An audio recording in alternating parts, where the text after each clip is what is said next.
లో దారుణం జరిగింది. ఇంటర్ విద్యార్థినిపై ఎండి అదిల్ అనే యువకుడు అత్యాచారానికి పాల్పడ్డాడు. 7 నెలల గర్భవతి కావడంతో తల్లిదండ్రులకు చెప్పిన బాధిత విద్యార్థిని విషయం తెలుసుకున్న తల్లిదండ్రులు స్థానిక పోలీస్ స్టేషన్లో ఫిర్యాదు చేశారు. నిందితుడిని కఠినంగా శిక్షించాలని బాధిత తల్లిదండ్రులు డిమాండ్ చేశారు.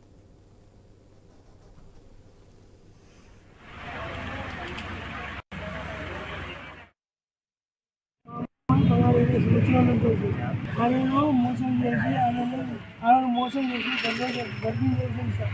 వాళ్ళు ఏమైనా పని పడలేదు, రోడ్ల మీద తిరుగుతూ ఉంటాయి సార్. అయితే ఇప్పుడు ఇలా పోలీసులో కేసు పెట్టారు సార్. కేసు జరిగిన వరకు నేను వచ్చి కాంప్లిమెంట్ చేశాను. ఇవాళ కేసు బుక్ చేసి వాళ్ళని జైలుకి పంపాలి సార్. మాకు మంచిగా న్యాయం చేశాను సార్. వాళ్ళని జైలుకి పంపించాలి సార్. వాళ్ళ ఇంకో అమ్మాయికి మైనర్ అమ్మాయికి యాక్సిడెంట్ అవుతుంది. అట్లా కాకుండా చూడాలి సార్.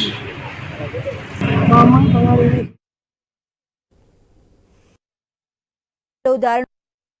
విద్యార్థినిపై ఎండి అదిల్ అనే యువకుడు అత్యాచారానికి పాల్పడ్డాడు. 7 నెలల గర్భవతి కావడంతో తల్లిదండ్రులకు చెప్పిన బాధిత విద్యార్థిని విషయం తెలుసుకున్న తల్లిదండ్రులు స్థానిక పోలీస్ స్టేషన్లో ఫిర్యాదు చేశారు. నిందితుడిని కఠినంగా శిక్షించాలని డిమాండ్ చేస్తున్నారు. ఇక ఇదే అంశానికి సంబంధించి మోర్ అప్డేట్స్ మా ప్రతినిధి ప్రశాంత్ ఫోన్ ద్వారా అందిస్తారు. ప్రశాంత్,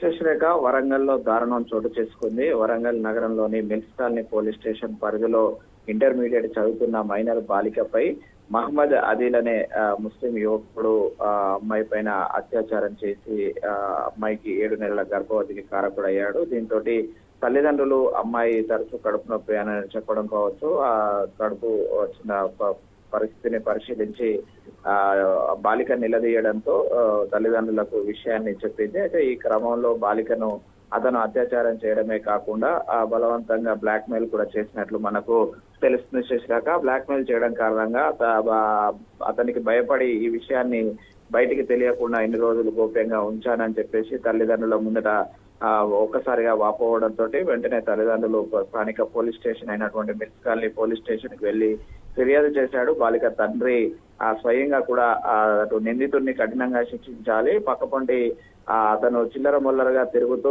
అమ్మాయిలను ఇలా బ్లాక్ మెయిల్ చేస్తూ అత్యాచారాలు చేస్తున్నాడంటూ కూడా తీవ్ర ఆరోపణలు చేశాడు. ఈ ఆరోపణల నేపథ్యంలో నిందితుడికి కఠిన శిక్ష వేయాలి అని చెప్పేసి బాలిక తండ్రి పోలీస్ స్టేషన్ ఎదుట వాపోతున్న పరిస్థితి అయితే ఉంది శశిరేఖ. అయితే అమ్మాయి ఇంటర్మీడియట్ చదువుతుంది, మైనర్ కావడంతో అయితే అటు పరీక్షల నిమిత్తము హాస్పిటల్ కూడా తరలించారు. అయితే బాలిక తల్లిదండ్రులు ఎలాంటి నిర్ణయం తీసుకొని ఉన్నారు అనేది అయితే చూడాలి. ఇప్పటికైతే పోలీసులకు ఫిర్యాదు చేశారు. పోలీసులు దీనిపైన ఎలాంటి చర్యలు తీసుకుంటారో చూడాలి శశిరేఖ.